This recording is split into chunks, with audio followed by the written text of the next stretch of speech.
वृंदावन तो लोग पहुंच जाते हैं, लेकिन बरसाना जाना इतना मुश्किल क्यों है? इस प्रश्न का उत्तर केवल भौगोलिक नहीं, आध्यात्मिक और भावात्मक है। वृंदावन और बरसाना का अंतर क्या है? वृंदावन भगवान श्री कृष्ण की लीला भूमि है।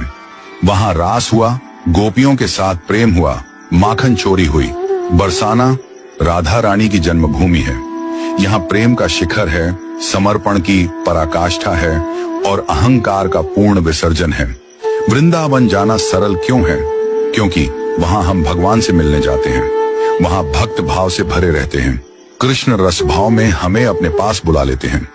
कृष्ण लीला आकर्षित करती है, आनंद देती है, सरल प्रतीत होती है। बरसाना जाना कठिन क्यों है? क्योंकि बरसाना राधा रानी की भूमि है और राधा तक पहुंचना सरल नहीं है। राधा कोई साधारण शक्ति नहीं है, वो पराशक्ति है, आनंद स्वरूपिणी भक्ति की देवी हैं। राधा के पास जाने के लिए अहंकार का त्याग जरूरी है। वृंदावन में आप कृष्ण से मैं के साथ मिल सकते हैं, पर बरसाना में मैं की कोई जगह नहीं है। वहां जाना हो तो मैं कुछ हूं, ये भाव गिराना पड़ता है। राधा रानी केवल उसी को दर्शन देती है जो पूर्ण समर्पण में हो। वो अपनी ओर से बुलाती है, जैसे माँ अपने बालक को बुलाती है।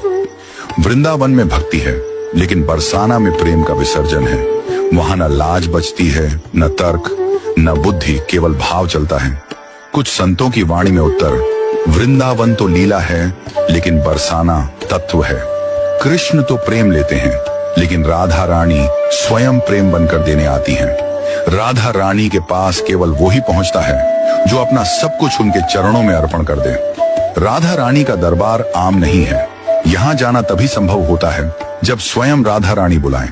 जिस पर राधा रानी की कृपा होती है, वही उनके नगर तक पहुंच पाता है।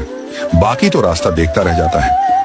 यह लाज की भूमि है, जहां राधा रानी स्वयं लाज की मूर्ति बनकर बैठी हैं। हर किसी में वो संवेदनशीलता और श्रद्धा नहीं होती कि वो उस भूमि पर पांव रखे।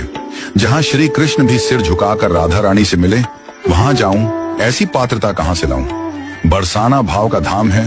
वहां सिर्फ तन से नहीं जाया जाता, भाव, भक्ति और नम्रता से पहुंचा जाता है।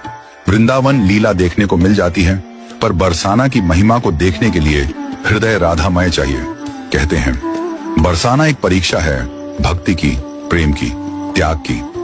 हर कोई उस परीक्षा में उत्तीर्ण नहीं होता।